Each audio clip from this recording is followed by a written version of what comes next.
Welcome students, हम बात करेंगे प्रॉब्लम की जो कि रिलेटेड है solution of trigonometric equations bye trigonometric identities. और हमारा क्वेश्चन है जी, सॉल्व द इक्वेशन जिसमें कि sine of theta plus cosine of theta equal to 1 है। मतलब थीटा एंगल की ऐसी वैल्यू हमने फाइंड करनी है जो कि इस इक्वेशन में दर्ज करने से आंसर 1 आ जाए। वो थीटा जो इस कंडीशन को सेटिस्फाई करेंगे वो हमारे सॉल्यूशन सेट में लिखे जाएंगे। मतलब ये कंडीशनल इक्वेशन है या सिंपल इसे हम इक्वेशन भी कहते हैं, ट्रिग्नोमेट्रिक इक्वेशन है। ठीक है जी।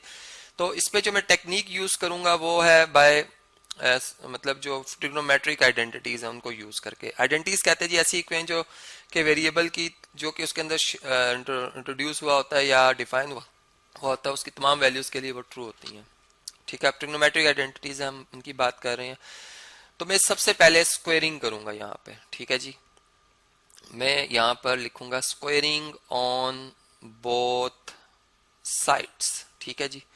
तो मेरे पास जब यहाँ पे मैं स्क्वायर करूंगा इसी इक्वेशन को मैं यहाँ से सिलेक्ट कर लेता हूँ। ठीक है ऐसे, और इसकी लेफ्ट और राइट साइड दोनों पे स्क्वायर हो जाएगा, यहाँ भी। ठीक है, और यहाँ भी स्क्वायर हो जाएगा। ठीक है, अब इससे नेक्स्ट क्या करेंगे हम, ये फार्मूला ओपन होगा। ठीक है जी, साइन थीटा का स्क्वायर फिर प्लस कॉस थीटा का स्क्वायर। ठीक है जी, प्लस 2 टाइम्स ए बी। तो ए क्या है इसमें, साइन थीटा। ठीक है जी, और बी क्या है इसमें, कोसाइन थीटा।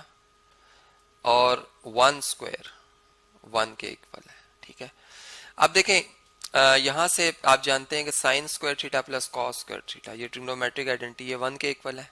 इसकी जगह हम यूं लिख सकते हैं sine square theta plus cosine square theta. इसको मैं एक ब्रैकेट में क्लोज कर देता हूं, और यहाँ पे plus 2 times sign theta cosine theta ये इक्वल टू किसके आ रहा है जी, 1 के। ठीक है, अब यहाँ पर हम इसकी जगह 0 पुट कर लेंगे तो ये यहाँ पर आ जाएगा 0।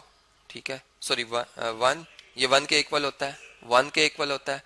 प्लस ये दोनों टर्म्स एज इट इज आ जाएंगे, इसलिए मैं इसको यहाँ से कॉपी करके यहीं पे पेस्ट कर रहा हूँ। ठीक है, अब इसमें हम नेक्स्ट क्या कर सकते हैं, इस 1 को हम दूसरी तरफ शिफ्ट कर लेंगे। ठीक है, मतलब हमारे पास क्या रिजल्ट आएगा, यही हम लिखेंगे। ये जो 1 है ये अब यहाँ से मूव होके यहाँ पर आ गया है। ठीक है, और ये -1 हो गया, यहाँ पे +1 है, इधर आके क्या हो गया, -1 हो गया। सही, अब इसे नेक्स्ट जो है ये देखें 1 1 से कैंसिल हो जाएगा, और हमारे पास 2 times sign theta cosine theta ये किसके इक्वल आ जाएगा, 0 के इक्वल आ जाएगा।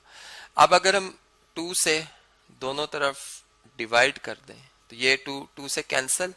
ठीक है, और हमारे पास आ जाएगा जी, चले मैं यूं बात करता हूं कि ये 0 / 2 इज 0। ठीक है, तो हमारे पास आ जाएगा sine theta cosine theta is equal to 0 के। ठीक है, अब हम ये बात जानते हैं कि A B for A B belongs to real number. ठीक है, अगर हम यूं कह रहे हो कि ए डॉट बी जो है वो इक्वल टू 0 है, देन इधर ए इक्वल टू 0, ठीक है, और बी इक्वल टू 0।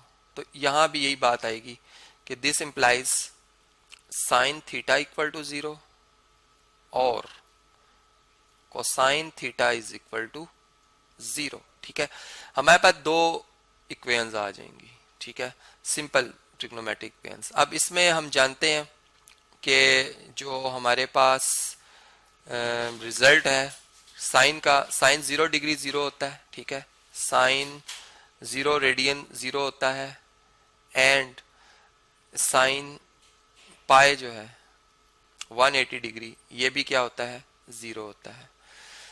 सेम इसी तरह हम ये बात भी जानते हैं इसके लिए कि हमारे पास जो कॉस थीटा के लिए, ठीक है, कि कॉस ऑफ जो 90 है π/2 है वो 0 के इक्वल है, एंड कोसाइन ऑफ 3π/2 ये भी किसके इक्वल है, ये भी 0 के इक्वल है। ठीक है, तो हम हमारे पास मतलब यहाँ पर जो जवाब आ रहे हैं अब हम उसको ज़रा अंडरस्टैंड करने की कोशिश करते हैं। ठीक है, देखें जीरो, ये साइन की जो वैल्यू आ रही है, मतलब एक एंगल जीरो हमें मिल रहा है और एक पाई मिल रहा है। ठीक है, पहले मैं इसको सॉल्व करने के लिए बात करता हूं कि for sine theta equal to zero we have theta जो है वो इक्वल टू क्या आ रहा है जी, जीरो, और ये क्या आ रहा है, पाई।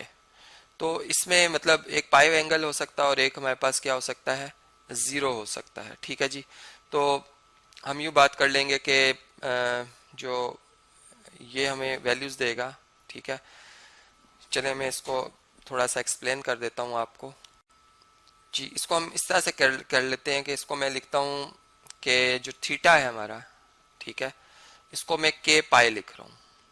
अब के जो है ये बिलोंग कर रहा है सेट ऑफ इंटीजर्स को। ठीक है, मतलब कि आप जब वन पुट करेंगे, सॉरी जीरो पुट करेंगे तो ये जीरो बन जाएगा, मतलब ये जीरो ही आ जाएगा के की वैल्यू जब आप जीरो पुट करेंगे। ठीक है, चले मैं इसको स्क्रीन को दूसरी साइड पे मूव कर रहा हूँ ताकि हम जरा इस पे जरा ज्यादा एक्सप्लेन कर सकें इसे। ठीक है, अब देखें इसमें के हम क्या क्या पुट कर सकते हैं, जीरो भी पुट कर सकते हैं, प्लस वन भी, माइनस वन भी, प्लस टू भी, माइनस टू भी। तो ये तमाम मतलब वैल्यूज जब हम इसमें पुट करेंगे तो हमें सेम यही आंसर मिलेगा, जीरो। ठीक है, तो देयरफॉर हम यूं कहेंगे जो हमारे पास थीटा एंगल है, इसका जो जवाब आ रहा है, मतलब एक जो पॉसिबल आंसर हो सकता है वो ये आ गया। ठीक है, कि थीटा इज इक्वल टू आ जाएगा के टाइम्स पाई।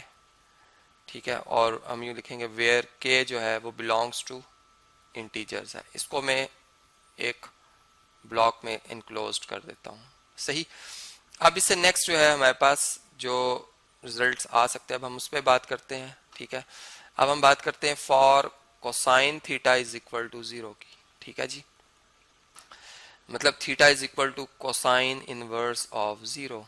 अभी मैंने आपको बताया कि इसमें हमारे पास जो पॉसिबल एंगल्स बन सकते हैं कॉस के लिए, तो थीटा जो है हमारे पास वो आ सकता है पाई बाय टू। ठीक है, और इसको मैं थीटा वन कह देता हूँ, इसको थीटा टू कह देता हूँ, और फिर आ सकता है कितना जी, थ्री पाई बाय टू। और फॉर पीरियड्स पुट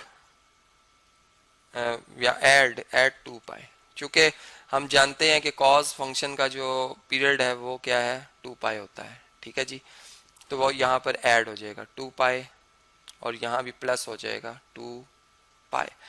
तो अब ये हमारे पास जो है वो पॉसिबल आंसर्स बन रहे हैं। ठीक है जी, और इसमें फिर हम मल्टीप्लाई बाय के कर देंगे, इधर भी मल्टीप्लाई बाय के कर देंगे ताकि रेवोल्यूशंस आ सकें, where k belongs to set of integers. ठीक है जी, सेट ऑफ इंटीजर्स। तो अब अगर हम इसको चेक करते हैं कि एक्सट्रेनियस रूट तो नहीं कोई, चूंकि हमने स्क्वायर किया था शुरू में, तो एक्सट्रेनियस रूट जो है, एक्सट्रेनियस मतलब ऐसी वैल्यू एंगल की जो कि गिवन इक्वेशन को सेटिस्फाई ना कर रही हो, हमने फाइंड तो की हो लेकिन सेटिस्फाई ना कर रही हो, तो वो एक्सट्रेनियस रूट कहलाती है। अब हम इन्हें चेक करते हैं वन बाय वन। ठीक है, तो मैंने जो चेक किया ये भी सेटिस्फाई करती है, ये भी, मतलब आपकी असाइनमेंट है, लेकिन ये सेटिस्फाई नहीं कर रही। अब इसको हम आपको मैं एक्सप्लेन कर देता हूँ कि क्यों नहीं। ठीक है, सबसे पहले हम गिवन क्वेश्चन यहाँ पे कॉपी करते हैं जी, ये आप देख सकते हैं। अब इसमें हम पुट कर लेते हैं थीटा इज इक्वल टू ये वाली value three pi by two plus two के पाई। ठीक है जी, तो ये हमें जो आंसर देती है, ये इसका आंसर मतलब थ्री पाई बाय टू पे ये माइनस वन और कॉस जीरो होता है, जो कि नॉट इक्वल टू वन है, फॉल्स है, तो इसलिए ये शामिल नहीं होगा सोल्यूशन में।